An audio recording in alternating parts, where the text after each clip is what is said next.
Hello everyone, welcome to our channel. I am Arpita Pal. दोस्तों, आज हम लोग बात करेंगे। अभी रिसेंटली आरबीआई ने बैन किया है पेटीएम पेमेंट बैंक को, तो हम देखेंगे कि आरबीआई ने ये कदम क्यों उठाया है और पेटीएम पेमेंट बैंक क्या होता है और ये शेड्यूल कमर्शियल बैंक से किस तरह डिफरेंट होता है और क्या क्या इसके फीचर्स हैं। तो काफ़ी कुछ देखने को मिलेगा, तो चलिए स्टार्ट करते हैं।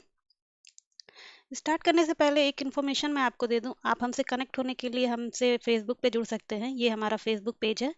चैनल से रिलेटेड जो भी आपको इन्फॉर्मेशन चाहिए वो आपको यहाँ मिल जाएगी, और अभी 2-3 दिनों में यहाँ पे क्विज भी स्टार्ट हो जाएंगे, तो आप हमसे यहाँ पे कनेक्ट हो सकते हैं। तो चलिए स्टार्ट करते हैं, देखते हैं क्या न्यूज़ है।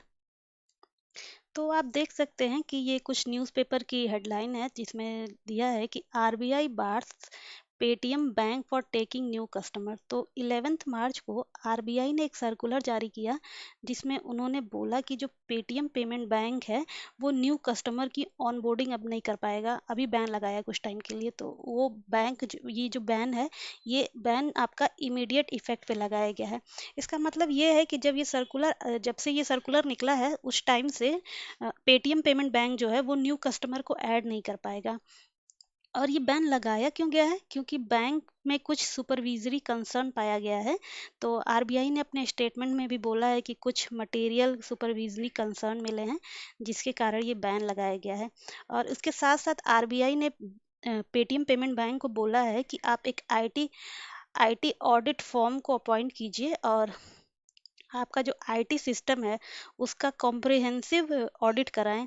और जब ये कॉम्प्रिहेंसिव सिस्टम अपनी रिपोर्ट ले आएगी तो उसके बाद आरबीआई उसको क्या करेगा, रिव्यू करेगा और देखेगा कि उसमें क्या प्रॉब्लम है।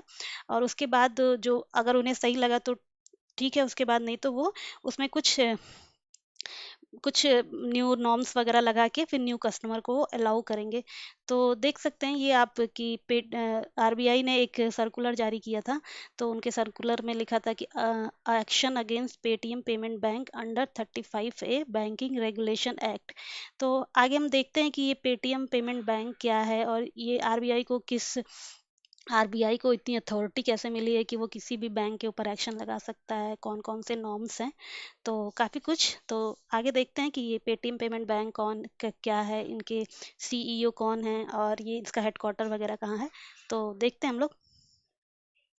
तो अभी आपके माइंड में ये क्वेश्चन आ रहा होगा कि आरबीआई को ये पावर कहाँ से मिली है कि वो किसी भी बैंक पे रेगुलेशन लगा सकता है। तो देखिए, आरबीआई का जो सर्कुलर है उसमें section 35A banking regulation act 1949 के अंडर ये आरबीआई को पावर मिली है कि वो, अगर उन्हें लगता है कि कोई भी नॉर्म्स में छेड़छाड़ किया है तो वो उस बैंक पे इमीडिएट एक्शन ले सकता है।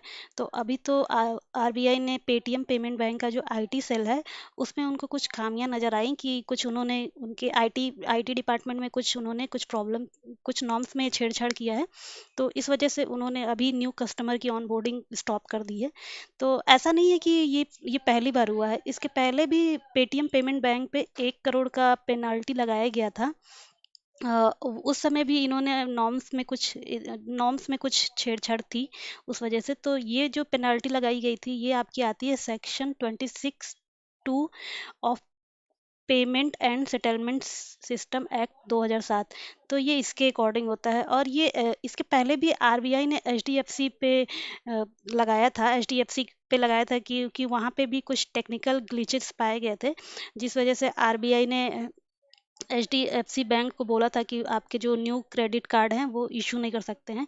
और इसके लिए इन्होंने इनके ऊपर 8 मंथ तक का सेंशन लगाया था कि आप 8 महीने तक आप कोई भी क्रेडिट कार्ड न्यू इशू नहीं कर सकते। तो आप देख सकते हो कि आरबीआई के पास बहुत पावर है। अगर उनके नॉर्म्स के साथ कोई भी छेड़छाड़ करता है, बैंक के थ्रू होता है, तो वो तुरंत उनको 1 या 2 बार वार्निंग देते हैं।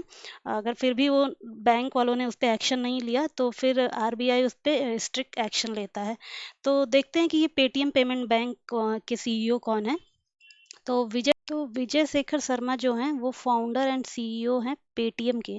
पेटीएम के ये फाउंडर एंड सीईओ हैं विजय शेखर शर्मा। और पेटीएम का जो पेरेंट्स कंपनी है उसका नाम है 197 कम्युनिकेशन। ये पेटीएम की पेरेंट्स कंपनी है और इसके अंदर आपका आता है पेटीएम पेमेंट बैंक। पेटीएम के अंदर आता है। तो पेटीएम पेमेंट बैंक के जो एमडी और सीईओ हैं उनका नाम है सतीश कुमार गुप्ता। तो आप देख सकते हो कि 58 मिलियंस अकाउंट होल्डर पेटीएम के अंडर आते हैं। तो ये कितना बड़ा अमाउंट है। इसी वजह से आरबीआई को ये एक्शन लेना पड़ा है कि अगर उनके नॉर्म्स में कोई प्रॉब्लम होती है तो ये सारे लोग अफेक्टेड होंगे। और आजकल तो सारी चीज़ें डिजिटल ही चल रही हैं, तो इसलिए उनके आईटी सिस्टम में कोई प्रॉब्लम पाया गया था, तो इसीलिए आरबीआई ने ये एक्शन लिया कि आप अपने आईटी आईटी डिपार्टमेंट में आपके सिस्टम में जो प्रॉब्लम है उसको जल्दी से रिजॉल्व कीजिए, और ताकि जो कस्टमर न्यू कस्टमर है और जो ऑलरेडी एग्जिस्टिंग कस्टमर है उनके साथ कोई प्रॉब्लम ना हो। तो इस वजह से आरबीआई को ये एक्शन लेना पड़ा। तो पेटीएम पेमेंट बैंक जो है वो स्टार्ट कब से हुआ था, ये ऑपरेशन कब से स्टार्ट हुआ था? ये मई 2017 से स्टार्ट हुआ है। इसका कॉन्सेप्ट किसने लाया और पेटीएम पेमेंट बैंक कैसे शेड्यूल कमर्शियल बैंक से डिफरेंट है, तो वो सब चीज़ें आगे देखते हैं। आपने ये वर्ड सुना होगा, फाइनेंशियल इंक्लूजन। इसका मतलब क्या है? देखिए, इसका मतलब ये है कि अब जो रूरल एरिया हैं, इंडिया में जो रूरल एरिया हैं, वहाँ अभी तक बैंकिंग सिस्टम, बैंकिंग सर्विस अभी नहीं पहुँच पाई है, और वहाँ पे बहुत सारे ऐसे कस्टमर हैं जिनका अभी भी खुद का बैंक अकाउंट नहीं है। तो इसलिए आरबीआई ने सोचा कि कुछ ऐसा कंसेप्ट लाया जाए कि जिसके थ्रू हम रूरल एरिया में भी अब बैंकिंग सिस्टम जो है वो बैंकिंग सर्विस सबको प्रोवाइड कर सके। तो ऐसा नहीं है कि ऐसा नहीं है कि आपके माइंड में ये भी आ रहा होगा कि क्यों पेमेंट बैंक लाया गया, जबकि कमर्शियल बैंक, शेड्यूल बैंक्स जो हैं वो भी तो अपने ब्रांचेस वहाँ ओपन कर सकते हैं। देखिए, बात सही है। अभी अगर मान लीजिए शेड्यूल कमर्शियल बैंक को अपना ओपन करना है कोई ब्रांच, तो उसके लिए इंफ्रास्ट्रक्चर चाहिए, उतने आपके एम्प्लॉय भी चाहिए, तो वो बहुत ज़्यादा ज़्यादा प्रॉब्लम, मतलब ज़्यादा पैसे खर्च करने वाली चीज़ें हैं। तो अभी उतना वो नहीं कर सकते। तो इस वजह से ये पेमेंट बैंक का कॉन्सेप्ट लाया गया। तो आप ये पेमेंट बैंक का कॉन्सेप्ट जो था वो किस कमेटी के रिकमेंडेशन पे दिया गया, तो ये आप याद कीजिएगा, ये बहुत इंपॉर्टेंट है। पूछा जाता है कि किस कमेटी के अंडर ये दिया गया, तो ये दिया गया था आपका डॉक्टर नचिकेत मौर्य जी जो थे, उनकी कमेटी के अंडर ये पेमेंट बैंक का जो है ये कॉन्सेप्ट दिया गया। तो पेमेंट बैंक को जो लाइसेंस होता है, वो लाइसेंस किसके थ्रू होता है? वो section 22 of banking regulation act 1949 के अंडर आता है। और ये रजिस्टर किस में होता है? ये रजिस्टर होता है आपका कंपनी एक्ट के अंदर, जो कंपनी एक्ट 2013 है, ये इसके इसके अंदर होता है। तो यहाँ पे आप कंफ्यूज मत होइएगा कि पेमेंट बैंक को लाइसेंस किसके अंदर मिलता है और ये कंपनी जो रजिस्टर होती है वो किस एक्ट के थ्रू होती है। तो ये आप एकदम क्लियर कर लीजिएगा। और अगर आपको पेमेंट बैंक ओपन करना है तो आपको मिनिमम पेड अप कैपिटल कितनी चाहिए? वो आपको 100 करोड़ चाहिए, तभी आप पेमेंट बैंक ओपन कर सकते हो।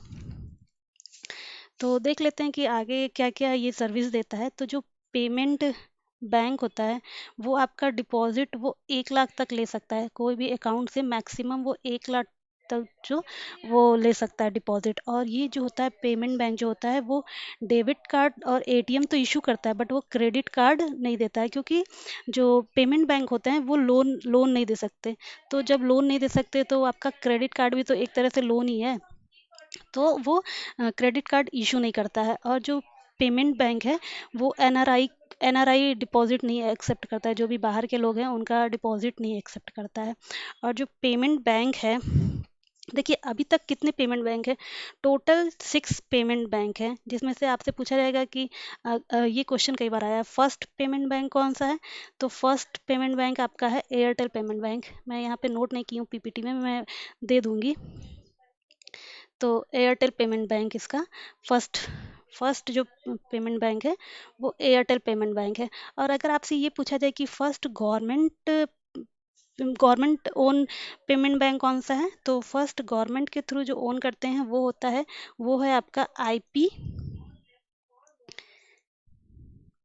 IPPB, Indian Post Payment Bank. एक minute, Indian Post Payment Bank, ठीक है। और आपके 6 पेमेंट बैंक कौन कौन से हैं? देखिए, एक जियो पेमेंट बैंक है, एक है आपका फिनो पेमेंट बैंक, एक है पेटीएम पेमेंट बैंक, और एक आपका है एनएसडीसी पेमेंट बैंक।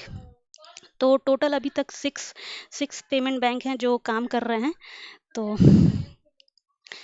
आगे देख लेते हैं कि ये आपके जो पेमेंट बैंक हैं, ये कितना क्या क्या डिपॉजिट एक्सेप्ट करते हैं। तो ये देखिए, आपके जो पेमेंट बैंक है, ये तो ऑलरेडी बता चुकी हूँ कि ये जो हैं ये लोन नहीं प्रोवाइड करते हैं और क्रेडिट कार्ड नहीं देते हैं, तो इसलिए इसमें रिस्क कम होता है। जब आप लोन ही नहीं दोगे तो रिस्क तो ऑलरेडी कम ही होगा ना, तो इसलिए ये रिस्क फ्री होता है। और इसमें आप डिपॉजिट जो एक्सेप्ट होता है वो ओनली डिमांड डिपॉजिट एक्सेप्ट होता है। डिमांड डिपॉजिट में क्या क्या आपका आता है, सेविंग और करंट अकाउंट। बट इसमें जो टाइम डिपॉजिट है वो एक्सेप्ट नहीं होता। तो इसमें रिकरिंग जो होता है, रिकरिंग अकाउंट जो होते हैं, और रिकरिंग अकाउंट और फिक्स्ड अकाउंट जो होते हैं वो इसमें एक्सेप्ट नहीं किए जाते हैं। ठीक है, ये दोनों इसमें एक्सेप्ट नहीं किए जाते हैं। और सेविंग और करंट अकाउंट होता है, और जो इसमें जो पैसे आपके जमा होते हैं उसका पूरा इंश्योरेंस होता है बाय द DICGC, जिसका फुल फॉर्म है deposit insurance and credit guarantee corporation. जैसे आप बैंक में कोई पैसे आप जमा करते हैं 5 लाख तक, तो आपके DICGC के अंदर आते हैं कि बैंक अगर डूब गया, बैंक में कुछ प्रॉब्लम हो गई, बैंक दिवालिया घोषित हो गया, तो आपके उतने पैसे 5 लाख तक फिक्स रहते हैं। बट इसमें इसमें भी क्रेडिट दिया जाता है। आपका देखिए मैक्सिमम कितना है, आप 1 लाख तक आप मैक्सिमम इसमें डिपॉजिट कर सकते हो। तो उतने जितना आप डिपॉजिट कर सकते हो उस पे DICGC का इंश्योरेंस दिया जाता है। और जो इसमें FDI है, जो पेमेंट बैंक में FDI है, वो जितना नॉर्मल शेड्यूल नॉर्मल बैंक में होते हैं उतना ही है। तो इसका लिमिट कितना है आपका, 74% तक इसमें FDI अलाउ है। और ये जो पेमेंट बैंक होते हैं, ये CRR को भी वो करते हैं, मेंटेन करते हैं। CRR होता है कैश रिजर्व रेशियो। तो अब मैं आगे एक लेक्चर लूँगी जिसमें आपको CRR क्या होता है और SLR क्या होता है, RBI कैसे काम करता है, वो सारी चीज़ें नेक्स्ट वीडियो में मैं आपको क्लियर करूँगी। क्योंकि यहाँ पे CRR को डिस्कस करना मतलब 1 घंटे का टाइम चला जाएगा। तो मैं नेक्स्ट वीडियो में लेके आऊँगी कि क्या होता है, SLR क्या होता है, CRR क्या होता है, और कितने परसेंट उसको मेंटेन करना रहता है। तो वो सारी चीज़ें, तो आज के लिए बस यहीं एंड करते हैं। कैसा लगा आपको टॉपिक बताइएगा। चलिए दोस्तों, आज के लिए थैंक यू।